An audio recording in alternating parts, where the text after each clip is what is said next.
Azul à tous, bienvenue sur Tamazra History. C'est le temps de la célébration de Yenayr et nous revenons donc cette année avec la deuxième partie de l'histoire et origine de Yenayr. Notez que vous retrouverez le lien de la première partie en description. C'est parti!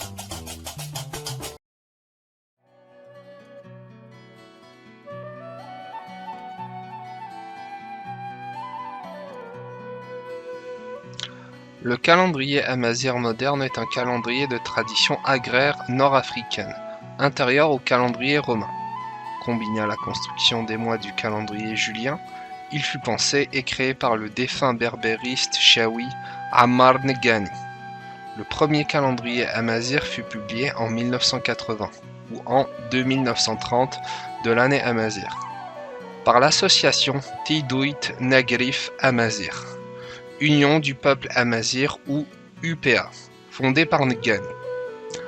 Ce dernier, de par cette initiative, voulut tout d'abord doter le peuple amazigh d'un calendrier propre à eux, en choisissant un événement historique marquant, inscrivant de ce fait les Imazighen parmi l'un des plus anciens peuples connus et existants. Le fait historique choisi pour la date du calendrier moderne amazigh fut la montée sur le trône d'Égypte de Sheshonq Ier, descendant de la tribu libyque des Meshwesh, aux environs de 950 avant notre ère, et qui fonda par la même occasion la 22e dynastie d'Égypte. Comme mentionné au début de la vidéo Yenayr partie 1, un débat existe toujours concernant la date de célébration de Yenayr, le 12, le 13 ou le 14. Par exemple, en Algérie, les Kabyles le fêtent le 12 janvier, tandis que le mouvement culturel chaoui dans les Aurès ainsi que la Tunisie soutiendrait la date du 14 janvier. Au Maroc, en Libye et aux îles Canaries, c'est plutôt la date du 13 janvier qui est le plus souvent retenue. Si vous vous rappelez bien, le calendrier amazigh moderne, étant conçu sur la base du calendrier julien, a donc un jour de plus de décalage avec le calendrier grégorien ou universel tous les 128 ans et un décalage de 3 jours tous les 400 ans. C'est pour cette raison que, selon les calculs, Yenayr aurait un décalage de 13 jours avec le calendrier universel aujourd'hui, selon certains spécialistes.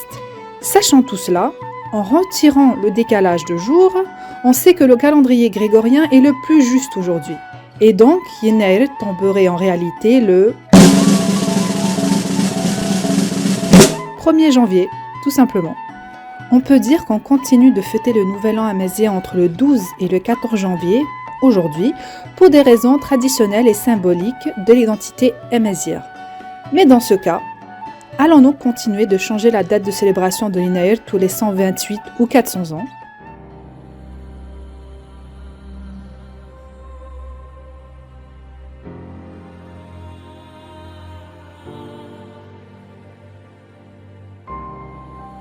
Selon certains chercheurs, l'origine festive attestée de Yenayr viendrait des calendes de janvier, calende Januarie, qui est la célébration du nouvel an romain. Le 1er Januarius ou le 1er janvier du calendrier julien, qui tomberait aujourd'hui le 14 janvier du calendrier universel ou grégorien. Le terme Januarius serait dédié au dieu Janus, dieu majeur du panthéon romain associé au commencement, aux fins de cycle, au choix et au seuil de porte. Selon le docteur Karim Ouaras, il serait appelé Rebbe Gimnaren en kabyle, signifiant le dieu des seuils. Janus était vénéré pour apporter la prospérité et inspirer les bons choix pour la nouvelle année. En effet, selon les ouvrages Menologies Menolodium Restricum, la déesse Junon était la divinité titulaire du mois de janvier. Et selon Robert Schilling, Junon intervenait avec Janus ou Calendes, comme une sorte de collaboration afin de faciliter la transition d'un mois à l'autre.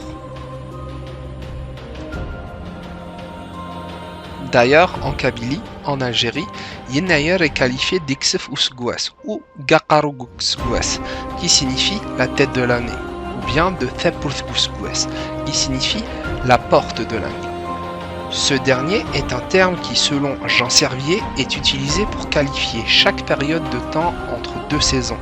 Mais pour Henri Genevoix, cette appellation désignait plutôt le commencement des labours d'automne et des semailles d'où sortiront des moissons futures. Les auteurs Mathéa Gaudry, Germaine Tillion et Gustave Mercier mentionnent que les Chaouis en Algérie appellent Yennayer Esn Pharaon, le jour du pharaon, car ce serait aussi l'anniversaire de Pharaon qui serait soit une référence à Chéchon Ier, ou bien une tradition islamique célébrant la mort de Pharaon noyé dans la mer Rouge durant l'épisode biblique de l'exode des Israélites vers la terre promise. On retrouve des traces de la célébration des calendes de janvier en Afrique du Nord dès l'occupation romaine. Une des plus anciennes traces est une mosaïque d'un calendrier mural avec les 4 saisons et les mois qui fut retrouvée sur le site de l'antique Tistrus à El Djem en Tunisie, daté entre 222 et 235 de notre ère. Sur cette mosaïque, on peut apercevoir sur la partie désignant le mois de Januarius, le mois de janvier, 2 hommes qui se donnent l'accolade, ainsi qu'une galette et le restant de fruits en arrière-plan, symbolisant ainsi la célébration du Nouvel An. La richesse de l'Afrique du Nord romaine reposait sur l'agriculture, et les 4 saisons étaient un thème très populaire dans tout l'Empire romain, parfait pour exposer les produits de l'agriculture. Pendant la période chrétienne romaine, le philosophe et théologien amazigh latinisé Quintus Septimius Florens Tertullianus, ou Tertullien, fut le premier à mentionner clairement cette pratique en Afrique du Nord dans son ouvrage « De l'idolâtrie » en 212 de notre ère et a dénoncé par la même occasion sa célébration à Carthage à cause de ses origines païennes. Nous pouvons également citer l'évêque d'Hippone, Saint Augustin, un autre grand personnage historique amazigh qui a également dénoncé et condamné cette fête jugée païenne dans un sermon qu'il prononça en 397 de notre ère. Ceci fut la dernière source latine africaine évoquant les calendes de janvier. Pendant la période musulmane, au Moyen-Âge, la fête des calendes de janvier était connue sous le nom de Qalandas. On peut retrouver dans un opuscule du docteur musulman de rite malikite, Abou al-Hassan Ali ibn Mohammed al-Qabsi de Kérouan, actuelle Tunisie, daté entre 935 et 1012 de notre ère, un passage dans lequel il dénonce la célébration des calendes ainsi que d'autres fêtes chrétiennes. Cette référence est une indication forte de la perpétuation de la célébration des calendes de janvier dans certaines régions d'Afrique du Nord.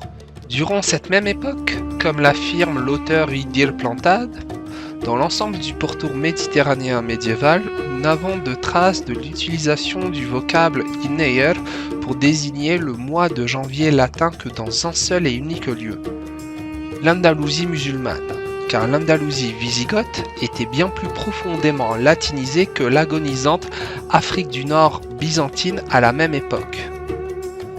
Ceci montre que l'Andalousie médiévale constitue la source principale de la réintroduction du calendrier julien en Afrique du Nord ainsi que du vocable même de Yennayer. En effet, le grand poète d'Al-Andalus, Mohammed ibn Abd al-Malik ibn Qazman, fit également référence à l'Eid Yennayer pour évoquer les célébrations du 1er janvier dans certains de ses poèmes du début du XIIe siècle de notre ère. Aussi, le diplomate andalou Hassan ibn Mohammed al-Wazzan al-Gharnati, dit Léon l'Africain, mentionna son témoignage de la fête du 1er jour de l'an à Fès, au Maroc, qui désigna sous le nom de Yennayer, au XVe siècle de notre ère. Comme le mentionne Idir Plantade, vous remarquerez ici l'ironie de l'histoire. Alors que durant l'Antiquité, les prédicateurs chrétiens enjoignaient leurs ouailles de se tenir à l'écart du nouvel an païen, au Moyen-Âge, c'est au tour des prédicateurs musulmans d'interdire aux fidèles de participer à cette fête qu'ils qualifient de chrétienne.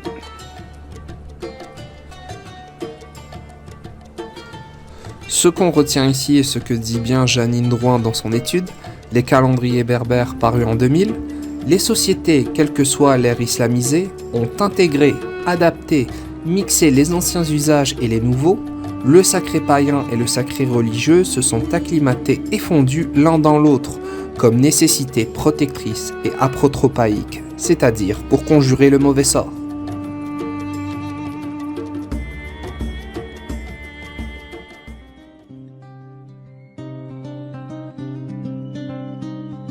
Yenneir est fêté depuis des temps ancestraux par les populations d'Afrique du Nord. Le folklore, étant extrêmement conservateur, a entre autres permis la sauvegarde de cette tradition qui a subi de nombreuses mutations au fil de l'histoire. Bien que les traditions rattachées à Yenneir soient différentes selon le temps et les régions, elles ont toutefois tout en commun de participer à des pratiques sociales et d'inviter au partage de ce que la terre a offert, et ceci pas que chez les communautés berbérophones. Il est dit qu'il est bon ce jour-là que les choses entreprises soient terminées. Souvent, un repas copieux traditionnel, ou Imensen Yenneir, est préparé variant selon les récoltes et les régions. Couscous à la viande, crêpes, beignets, etc. Et différents rites sont pratiqués tels que chants, danses, carnaval masqué, augurant la bonne année ou pour conjurer le mauvais sort, et ce sur un ou plusieurs jours. Nous développerons plus amplement ces rites de Yenneir dans une publication et une vidéo future. Yenneir est considéré comme une ode à la nature et à la terre nourricière qui place la nouvelle année sous d'heureux auspices. Comme le dit bien l'enseignant-chercheur Dr Karim Ouaras. Car cette fête qui célèbre la nouvelle année, la bonne moisson et l'abondance, symbolise fortement la transmission des valeurs de préservation et de gratitude envers la nature.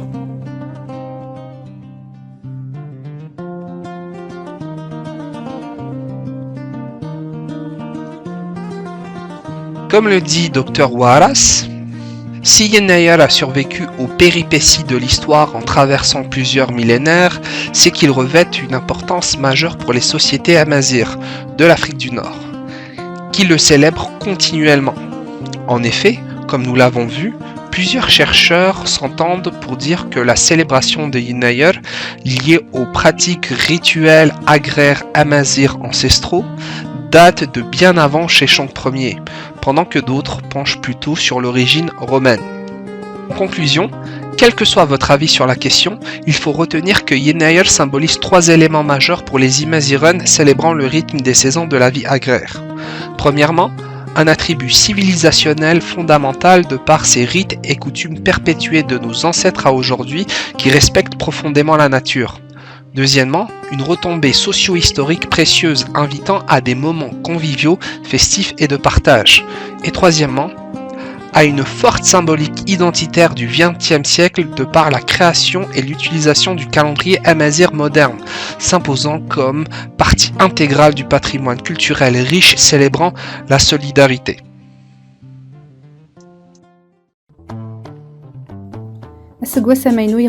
Joyeux nouvel an amazigh à toutes et à tous.